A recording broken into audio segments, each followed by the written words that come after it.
So I'm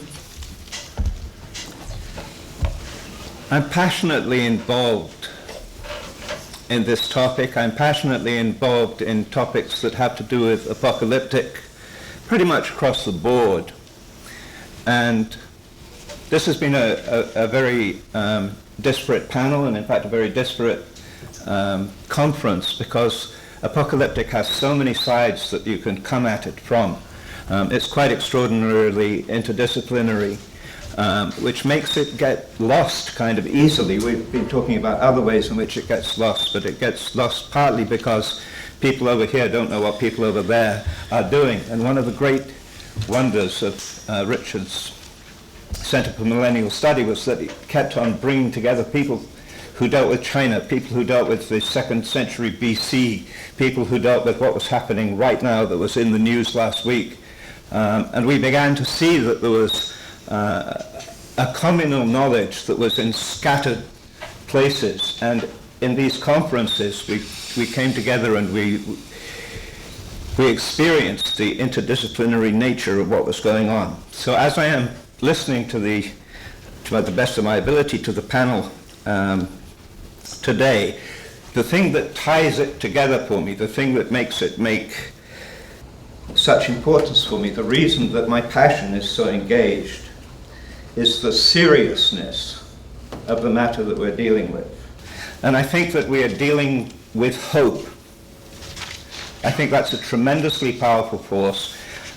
We don't terribly like everything that goes on in our lives, and sometimes we think we can fix it, but sometimes we feel, this is so disastrous, or this is going so far down the wrong road that it's kind of hopeless, but I want to hope.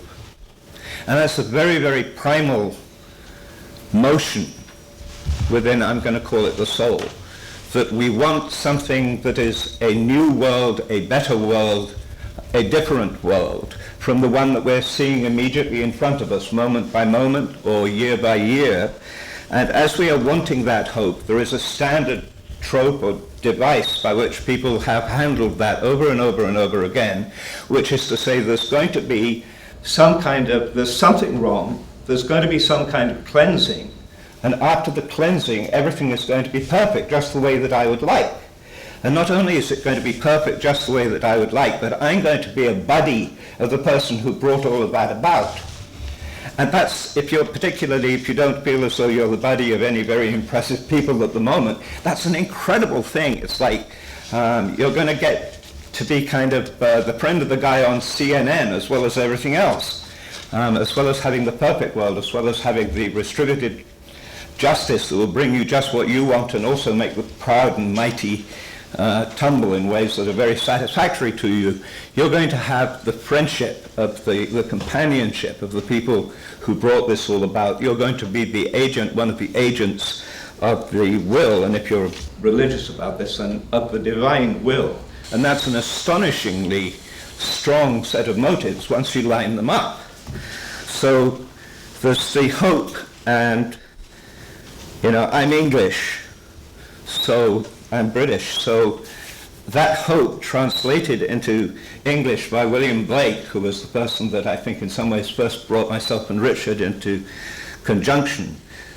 And did those feet in ancient time walk upon England's pastures green? I'm quoting this from memory and I'm probably getting it wrong. I will not cease from mental strife, nor shall my sword sleep in my hand till we have built Jerusalem in England, in England's green and pleasant land, right?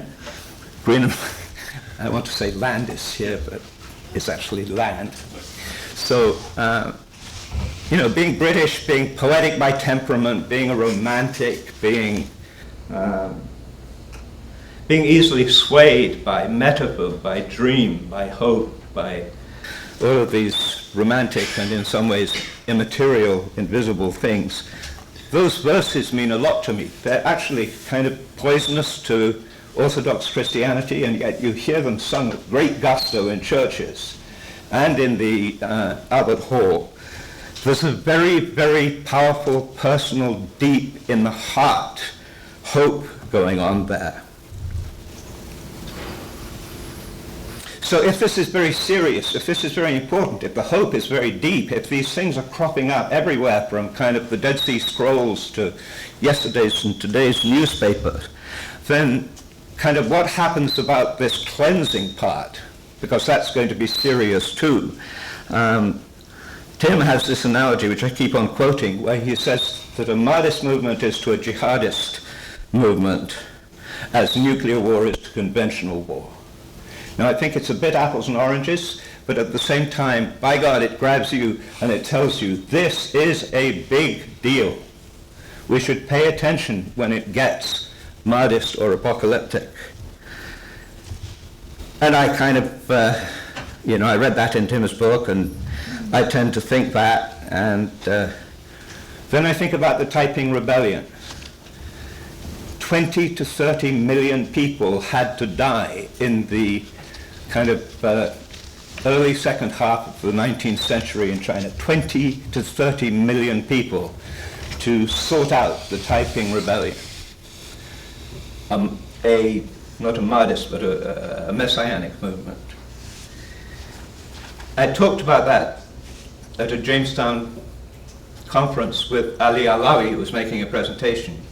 And I said I thought that was why the Chinese were so hard on the Falun Gong movement recently. And he said yes, and in my neck of the woods there was the Baha'i movement, and that was a messianic movement, and that, in order for the establishment locally to kind of control it, put it into the situation that it is in now, that took 40 or 50,000 lives. And I think it's the memory of that that makes Iraq at the moment, very concerned when a messianic, a Mahdist movement crops up just outside Najaf with the intention of wiping out all the Ayatollahs in Najaf in, I think it was 2003, January. And they had to, the Iraqis had to call in US forces, and at that time, because they couldn't cope with these people themselves, and at that time that was the largest battle that the US had been involved in. And he said that's exactly what's going on, that they are terrified, the government is terrified that there's going to be a Mahdist eruption. It suddenly goes volcanic. It's got the capacity to sweep very fast, very far.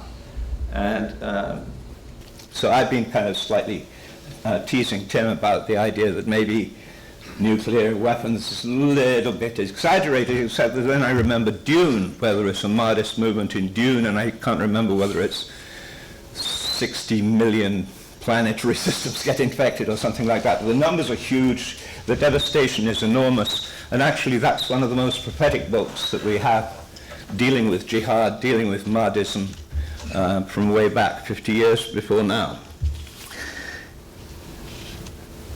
So then we have basically two ways in which we ignore this, to me, extremely perilous, but extremely hope-filled in its own way, thing that is constantly going on and is going on right now that we have to deal with.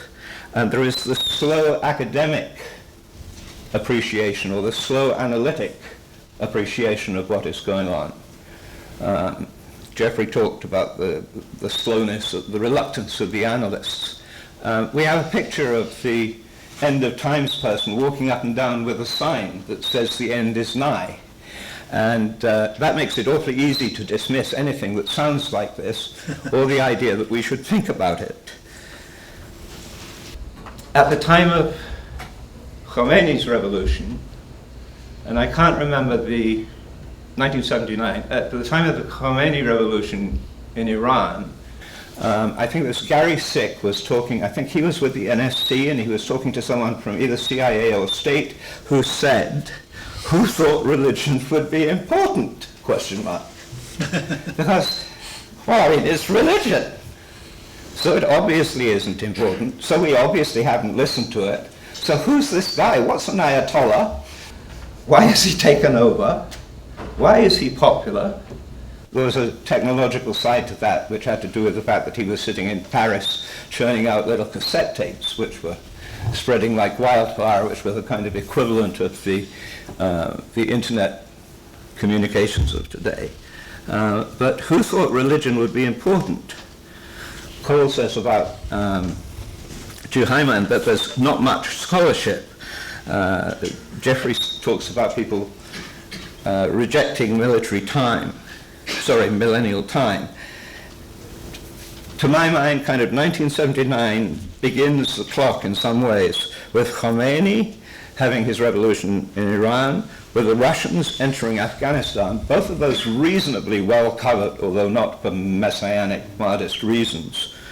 With the start of the century, or the end of the century, depending on how you look at it, and whoever thought that calendars were important, despite the fact that we've just been through the anniversary of the Oklahoma City bombing, which was based on the date of the Waco inferno 2 years before, and also the shot fired around the world.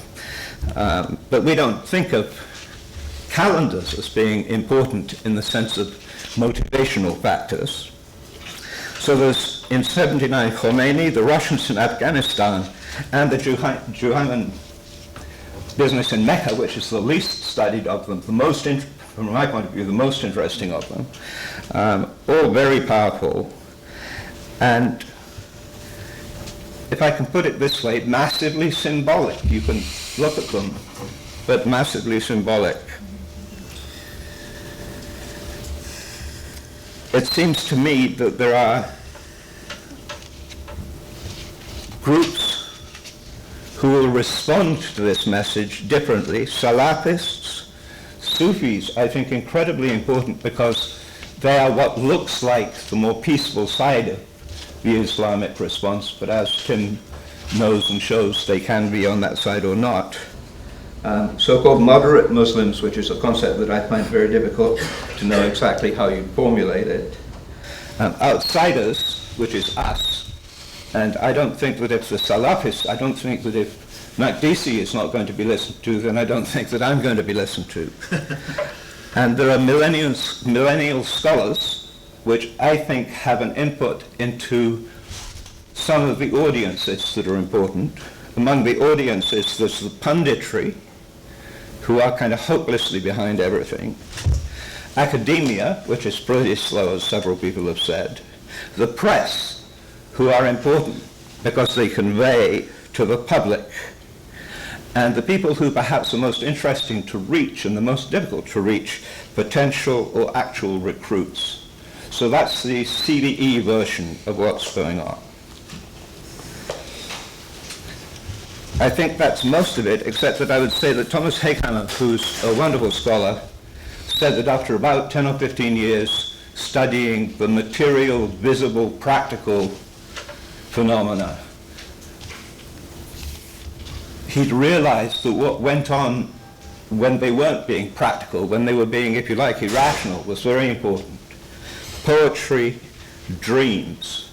When Saddam wanted to emphasize his newly found strength in Islam, he had the Quran written out in his blood, and he built a mosque whose minarets were based on the design of missiles.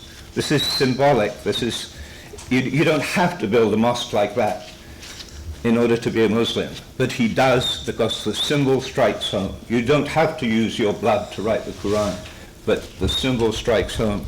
And Heckhammer said that that is the bit that he had been missing and that he now realizes is hugely important. What you might call the dreams, the poetry, the symbolism, the depth of what's going on in the hearts of the people and in the hearts of those who are touched by those movements. Maybe finally just to say that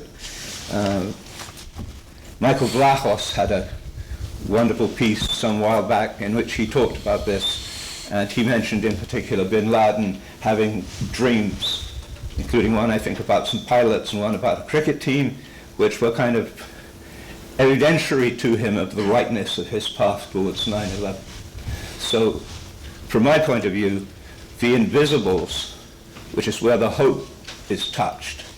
The heart is supremely important, and we need to move, now that we have got, I think, a better chance of the academic side being studied, the knowledge base being widened, we need also to grasp all of this in a